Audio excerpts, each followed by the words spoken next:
everyone. Hi guys! Welcome to Friends Chat ZA. This is Sihle. I'm Bessie. And I'm Sharon. So today we're talking about binaries. This obsession to either belong to this group or that group. So it's either you're smart or you're sporty, you're an introvert or you're an extrovert, you're the girly girl or you're the non-girly girl. So that brings us to Gary Chapman. So he wrote the 5 love languages, which apparently are the 5 ways in which we give and receive love. Yes. Yeah. I don't know, but stick around if you find this interesting.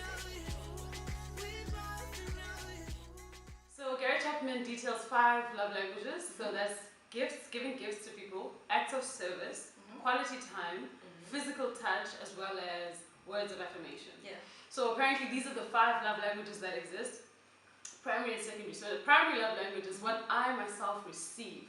So when you do something, how I receive love, right? Versus the secondary, which is how I give love, right? So that's my love language. And so, do you guys have any? Do you know yours? So I don't know. I think I sit somewhere between words of affirmation. Yeah. No, I could have people going on for hours. And I continue explain that. So I'm sorry. You love me so much. What about No, me? I really like words of affirmation. And then I think probably somewhere between gifts and physical touch. But then the gifts have to be meaningful. So I just enjoy knowing that you thought about it and there's intention behind the gift. So What is intention? Okay. What do you mean intention, right? Like, so give me an example where you're like somebody like thought about this and then they. So intention is you thought about me and what you know of me, and then you gifted me accordingly. Okay. So say, you know, I've always dreamt of climbing Mount Kilimanjaro, very random. It's very high. It's very high. So you print out some mangoes and you give me that and you're like, you're 2020, you know? So something like that for me is intention. Yeah. And the opposite of that would be like someone getting you like bath salts and you know like Jesus, things to shower. I don't think you need a buff. You didn't think about it, man. Like those 21st birthday gifts, those are towels. The towels every time. Plates. Yeah. So for me, I think number 1 is acts of service. Number 1. Yeah. If you do something, because my biggest measure of love is willingness. Yeah. So if you do something and I'm like, wow, you actually wanted to do it, and you do it with all of your heart, like it means so much to me. And the opposite is true. Yeah. If I know you did it but you didn't want to do it, Oh my god. you're pushed to do it, then I'm like, I don't really And see how do you see that? Is that like body language? Body language, also what you let slip. So when you're like, man, yeah, you know, I hope you like it. I mean, just took me so much time to do it. Yeah. Oh my word, okay. I shouldn't have. This is not an act of love. I shouldn't have expected anything. Acts of labor. Acts of labor. Acts of labor. 8 love language. And then the other ones are, so we're talking now, I guess, about how we receive love. It's primary. The other ones are words of affirmation. I think anyone who knows me knows I don't mind the speeches. I don't mind the things of, you know, I don't mind that stuff. I like it. Acts of service. Why does it mean so much to you, those words? I actually have no idea. It's not like I'm starved of them either. Yeah. You know, like at home, we're always doing speeches, we're always doing all these types of things, but I think it just hits a certain place in my heart. And it doesn't even get boring. So if you tell me and then you tell me again, tell me again. Because don't you almost feel, because I feel this way about words of affirmation, that it's hearing it said. So it could even be things you know of yourself to be true, but having it said aloud is just like, wow! It just comes alive. I'm more powerful than I expected. My deepest fear is not that I'm inadequate. And yours?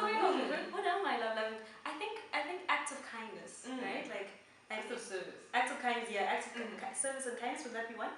Yeah. Well, kindness is not in the book, but acts of service, and I think because usually I find it so hard, like to actually ask to be helped, because sometimes you can feel like I'm like burdening someone or I'm being an inconvenience, and I think sometimes when someone is just like actually like I'll pick that up for you, or like that's really kind, because you're just like I actually needed that help, right? Like, and it's weird, or the thoughtfulness of the acts of service. Like there'll be times where we think you don't need someone to come and help you with something, and then they're still like, no, actually I insist. Like, I'm coming. You've done that times. So I'm just like, no, it's fine, I'm okay, you don't need to do like, that. I'm coming. And then when they're there, you're just like, I didn't realize how much rest I would find in this moment of being with you, or doing this, or you having to do it for me, right? Like, so that's incredible. Yeah, but I think also in like the context of what we're trying to talk about with the binaries and like subscribing to something, it's because there's 5 love languages that you consider these five love languages.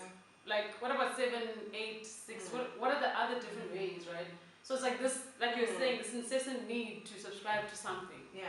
I receive like this. I love like this. I give like this. I give like I this. take like this. Yeah. And maybe it's like this search for identity as well, right? Like you find value in being able to be like, this is who I am. I don't like that. You know, I'm very lactose intolerant. And I think it's weird because it's exactly that, or needing like to have a framework by which we live our lives. So even if when we talk about the other binaries, it's almost then I have this framework. So this is almost the field in which I play. But I think what I found interesting is how you spoke about in your love for acts of service, it's more the willingness.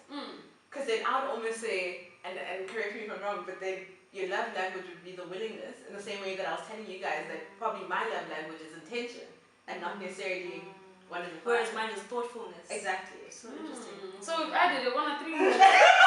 Get it? Ready? Ready? Yeah. It's very interesting. But even with that, right? So why do people, like you saying, it's identity? Yeah. People subscribe to something because of identity. It's like this thing of being an introvert to an extrovert. Yeah. And then when you've now said, I think I'm an introvert, you commit so You hard. can't change your mind. Even if you have an opinion, now you're quiet. I'm an introvert. I'm a bit quiet. You know, I'm the one at the parties who stands by the corners. Yeah. And you want to move to go grab a You want to socialize. You want to socialize, but I'm committed. It's so silly. Or maybe it's real to some people. So that's the balance, because I've had conversations where people say it's real for them, but I also, my concern is always, is it just self-fulfilling? So if since you were 5, see, you're the life of the party, it's, do you not then learn how to be that, right? And then also, it's a prison in the sense that now when Sifle doesn't want to be the life of the party, we're the ones being like, oh dude, what's wrong? Are you okay? And we want that life of the party back because that's the only way we know you. So it's a prison. It's also kind of management. So some people always say, like, when they leave high school, they come to university, that their parents will still buy them the same kinds of food that they used to eat when they're in high school.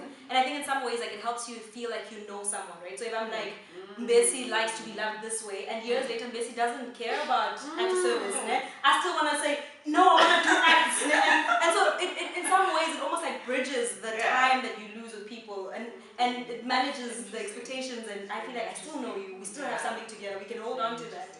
So the identity formation and identity relation, it bridges gaps, right? Like,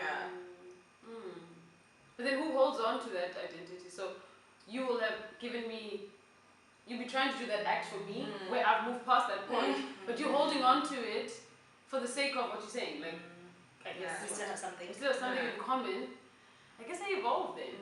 They evolve, and I think that's one of the problems with the binaries, that because you subscribe to something, you feel The need. bound by it. Yeah. Right. But you don't think that in the beginning. In the beginning, it's belonging. It's like I'm part of something. It's like this, like we were saying. Either you are sporty or you are feminine. Sporty or feminine. I think it is. Or bookworm. I think it's Bookworm can't be in the hockey field. No. I mean, that's like my binary, right? Like, I'm Okay. always in the library. I'm reading all of the Harry Potters. Oh, that kind of book. All right. But then even the sporty person or the whoever will then think that it's important to always be. Like I remember for myself, maybe this is interesting, but I remember thinking, I mean, this is now years after high school. I remember thinking that I subscribed to what I thought I was based on what I did. So yes, I sing in choir, yes, I do still, but yes, I play hockey.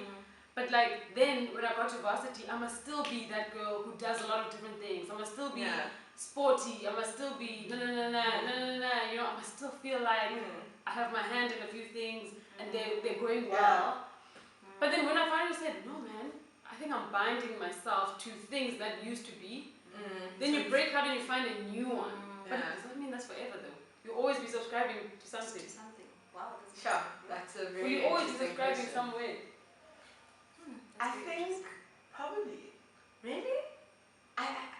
So That's and stressful. then the question is, because I think then the hard thing becomes, so when I was listening to you speak about the extrovert versus introvert or the girly versus non-girly, it's then this problem of language, because what do we define as girly versus non-girly? So the fact that you played sports, did that automatically mean you're non-girly? And I mean, very similar, when I was in high school, primary school, that was the assumption. That the minute you play sport, you just need to be down with the boys. Yeah, and it's like, you and you just need to be. And I guess this is an interesting one as well, that I'm sure you guys can relate to. The danger with what you're saying about like limitations of language with binaries is, I think a lot of rebellion comes from the resistance of binaries. So because we aren't one thing, I don't think we are one thing, right? Like I think we are constantly growing, constantly changing, being exposed to the world at large. Usually what happens is that like people rebel out of binaries, right? Like they'll be like, actually I'm not a Christian conservative, right? Or like, actually I'm feminist, right? So all of these, and people are like searching for meanings and identities, and they attach themselves to something. And once they feel like that they walked out of that box and they're still having that one thing being imposed on them, then they're like, actually, I don't want to be friends with those people because they don't understand me. Like, and so I think maybe what it is a pursuit of being understood, right? Like, which is what love language is also about, which is or pursuing belonging, you know, of sorts. Like, if you are part of the bigger banner of something, you belong somewhere. But what I was also going to say is that if a binary is imposed on you, I think the tendency to rebel is higher, right? Versus I define that I am this, you know. And I guess that's the thing, the exiting from binaries, because as you say, we grow, we evolve, we become different people, and I mean, it can be met with resistance. So the one who was once on fire for something, a cause, whatever, now steps back. Those who are running with him are like, okay, what's going on, right? So I think it's exiting and entry, and you know, this whole thing. It's kind of like you have to accommodate that the binaries change and the person within them changes. Yeah, that's true. And I think the rebellion is also from the fact that people define these binaries as this neat set of qualities. So then the Christian conservative is this neat set of qualities, and then I see certain liberal tendencies in myself, and it's like, now I don't fit in this neat set of qualities, and then that's where the rebellion from the group happens, where now I'm trying to look for identity outside, and I'm trying to put it and finding identity outside is saying, I'm not that. Yeah, exactly. So what are you then? Then what are you then? But why do we have to define it every time? Right? So I guess the question is, what binaries do you subscribe to, and do you want to live within them? And are they important, right? Like, and to what purpose do binaries actually serve in the overall? But clearly they matter. Yeah. And what would it be without them? A world without binaries. A world without binaries. Wow. Yeah, so interesting. So depending on where you subscribe, you let us know. But for now, subscribe to this channel. Tell your friends, share it, and connect with us. Tell us what you think. Please, guys. Cool. Hope you enjoyed the video. Yes. Bye. See you next week.